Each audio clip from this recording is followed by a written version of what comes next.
हाँ जी, तो कैसे हैं आप लोग? मैं हूँ आपका अपना दोस्त। जैसे कि आपको पता है कि मैंने अपने चैनल पर अपनी पिछली 2 वीडियो अपलोड कर दी हैं, जिसमें हमने टिप्सन की मदद की और दूसरा आर्मी कैंप पर कब्ज़ा किया, जिससे हमने एयरप्लेन और हेलीकॉप्टर को चुरा कर आगे पीछे ले गए। लेकिन इस वीडियो में मैं आपको बताऊँगा कि हम कैसे टिप्सन की दोबारा मदद करते हैं, लेकिन इस बार आर्मी कैंप वो वाला नहीं होगा, दूसरा आर्मी कैंप होगा, जिसमें हम जाकर टैंक को चुराएंगे। तो शुरू करते हैं अपनी इस वीडियो को। गेम शुरू करते ही सबसे पहले मैं टिप्सन के पास जाऊंगा, क्योंकि हमेशा से मैं टिप्सन की मदद करता हूं, तो इस बार भी मैं टिप्सन की ही मदद करूंगा।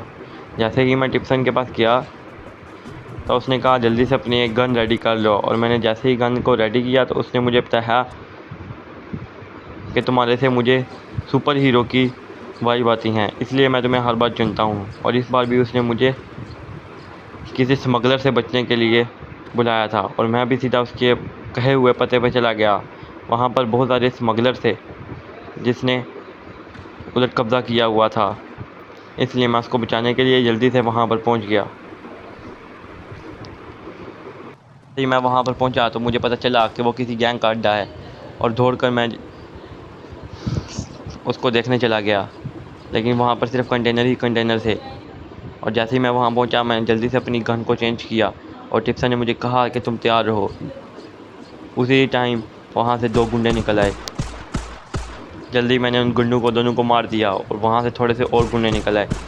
उनको भी बहुत ही जल्द मैंने मारा, लेकिन जैसे ही उनको मारा तो आगे से बहुत ज़्यादा तगड़े, जिनके पास काफ़ी अच्छी अच्छी गन थी, और उनने मुझ पर अटैक कर दिया।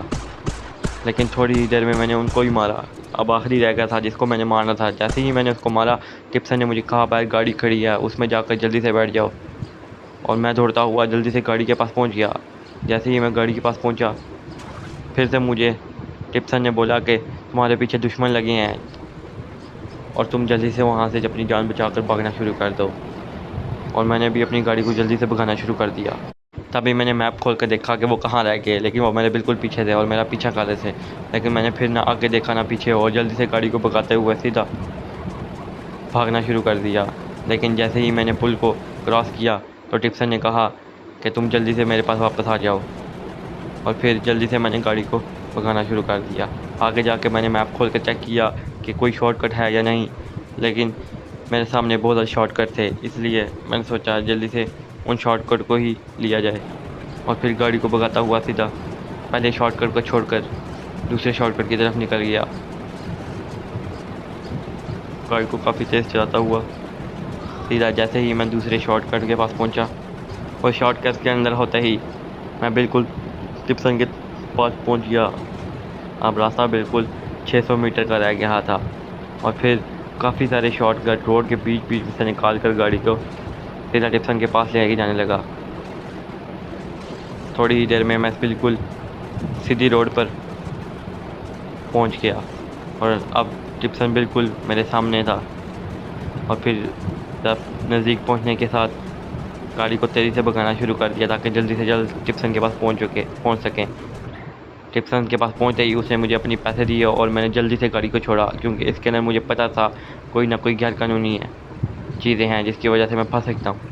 फिर मैंने मैप से उस आर्मी के कैंप को देखा जो मैंने नया ढूंढा था, जहाँ पर मेरा सुपर कूल टैंक पड़ा है। और फिर मैंने अपनी रोप की वजह से जल्दी जल्दी से बिल्डिंग को क्रॉस करता करता सीधा उसके टैंक के पास पहुँचने लगा।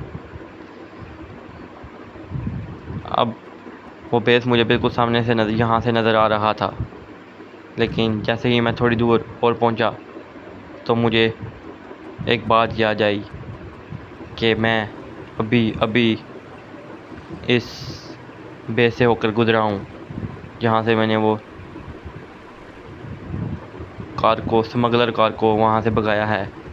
लेकिन उसका खौफ ना खाते हुए जल्दी से मैं उस जगह पर पहुँच आया जहाँ पर टैंक था। पहले मैंने आर्मी के बंदूक को देखा, लेकिन मुझे डर ना लगा, और मैंने जल्दी से उसके अंदर चला गया। और फिर मैं सीधा आर्मी के कैंप के अंदर दौड़ना शुरू कर दिया। मुझ पर बहुत सी गोलियां बरसी, लेकिन मैंने ना गोलियों को देखा, सीधा टैंक में बैठा और टैंक को बाहर भगा लाया। टैंक को भगा लाते ही एक गोला मार के चेक किया सही चल रहा है कि नहीं, और फिर टैंक को बाहर ले आया। टैंक को बाहर लाते हुए मुझे याद आया कि अगर क्यों ना इसके टैंक के मुंह को पीछे किया जाए और फिर एक गोला ब्लास्ट किया जाए, तो क्या पता वो तेज़ चले। फिर मैंने उस पर अमल किया और गोला ब्लास्ट किया, तो लेकिन वो सीधा तेज़ होकर जाकर एक उस पोल के अंदर जाकर लगा। उसी टाइम मुझे अननोन नंबर से कॉल आई, और ये वही थे जिनने मुझे कहा था पिछली वीडियो में भी कि हमारे पास एक वेपन है, वो चेक कर लें। और मैंने वो वेपन चेक करने के लिए सीधा उस जगह पर पहुंचने लगा। फिर मैं सीधा रोप के ज़रिए इस गैंगस्टर के अड्डे से निकलने लगा और जल्दी से उस जगह पर पहुंचने लगा। थोड़ा सा दूर जाकर ही उस जगह से मैं एक ऐसे हाउस में गया जिसके अंदर स्विमिंग पूल भी था, और वो मेरे ख्याल से किसी अमीर बिजनेसमैन आदमी का घर था। वहाँ पर मैंने स्विमिंग की, लेकिन पानी काफ़ी ठंडा था, जिसकी वजह से मुझे मज़ा नहीं आया। लेकिन फिर मैंने वहाँ से निकलने की करने की सीधे रास्ते से गया ताकि जल्दी से बाहर निकलूँ। वहाँ पर बहुत ही ज़्यादा सिक्योरिटी थी, हर जगह जाल ही जाल थे, लेकिन फिर भी वहाँ से मैं बहुत ही जल्दी निकल आया। अब वो मैदान सामने नज़र आ रहा था जहाँ पर मुझे जाकर अपनी गन को चेक करना था, और मुझे पता है पिछली वीडियो में भी मुझे अपने दुश्मनों को मारना था और इसमें भी मारना होगा, इसलिए मैं उस गन के लिए बहुत ज़्यादा बेचैन था।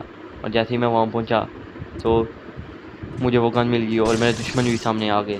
गन इतनी अच्छी थी कि मुझे समझ नहीं आई कौन दुश्मन है। उस गन को चेक करने के लिए मैंने बहुत से मासूम लोगों को भी मार दिया, जिसकी वजह से हर कोई मुझ पर गोलियां मार रहा था। उन गोलियों की वजह से काफ़ी गोलियां मुझे लगी थी, लेकिन आखिरी जो गोली लगी वो मुझे सीधा सीने पर लगी, जिसकी वजह से मैं मर गया। मिलते हैं कल। ओ काफिर।